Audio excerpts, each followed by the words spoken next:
MI16 news ಅರ್ಥಾತ್ ಸೀತಾರಾಮಗೆ ಸ್ವಾಗತ. ನಾನು ನಿಮ್ಮ MI ಅಥವಾ ಮಲ್ಲಪ್ಪ ಜೋತಾರ್.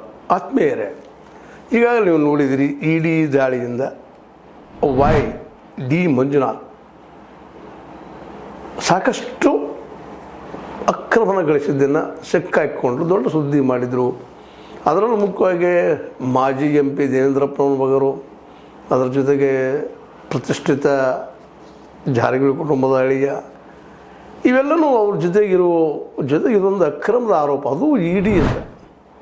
ಈ ಹಿಂದೊಮ್ಮೆ ಲೋಕಾಯುಕ್ತದಾಗಿತ್ತು, ಅದೇನೋ ಮುಗಿದೋ ಕಥೆ ಆಗಿತ್ತು. ಆದರೆ ಈಗ ಮತ್ತೊಮ್ಮೆ ED ಮೂಲಕ ಆಗಿದ್ದಕ್ಕಾಗಿ ಸಹಜವಾಗಿ ಈ ಭ್ರಷ್ಟಾಚಾರದ ಬಗ್ಗೆ ಬಹಳ ಮಾತಾಡ್ತಿದ್ದ DK ಶಿವಕುಮಾರ್ ಅವರು ಆರಂಭದಲ್ಲಿ ಬಂದ ತಕ್ಷಣ ನಂಬರ್ ಕೊಡ್ತೀನಿ, ಮತ್ತೇನೋ ಮಾಡ್ತೀನಿ, ಭ್ರಷ್ಟಾಚಾರ ಇಲ್ದಂಗೆ ಮಾಡ್ತೀನಿ, ನಮ್ಮ ಕೊಡ್ರಿ, ನಾವು ದಾಳಿ ಮಾಡ್ತೀವಿ ಅಂತ ಹೇಳ್ಕೊಂಡು ಒಂದು ಹೊಸ ಇಮೇಜನ್ನು ಪಡ್ಕೋಬೇಕು ಅನ್ನುವಷ್ಟರಲ್ಲಿ ಅವ್ರದ್ದೇ ಸರ್ಕಾರದಲ್ಲಿ ಈ ಘಟನೆ ನಡೆದಿರೋದ್ರಿಂದ ಸಹಜವಾಗಿ ಅವರು ಈ ಅಧಿಕಾರಿಗಳನ್ನ ಕರೆದು ಮೀಟಿಂಗ್ ಮಾಡಿ ಏನಪ್ಪ ಇದೆಲ್ಲ ಅಂತ ಪ್ರಶ್ನೆ ಮಾಡಿದಾಗ, ಸ್ವತಂತ್ರವಾದ ಮೀಡಿಯಾಗೆ ಬೇಕಾಗಿರುವುದು ಸ್ವತಂತ್ರ ಧ್ವನಿ. ಆ ಸ್ವತಂತ್ರ ಧ್ವನಿ ಉಳಿಸಲು ನೀವು ಮಾಡಬೇಕಾದದ್ದು ಇಷ್ಟೇ. ಅದೇನಪ್ಪಾ ಅಂತಂತಂದ್ರೆ, ನಿಮ್ಮ ಕೈಲಾದಷ್ಟು ಸಹಾಯ ಈ ಚಾನಲ್ಗೆ ಮಾಡಿ ಹಾಗೂ ನಿಮ್ಮ ಧ್ವನಿಯನ್ನು ಕಾಪಾಡಿಕೊಳ್ಳಿ.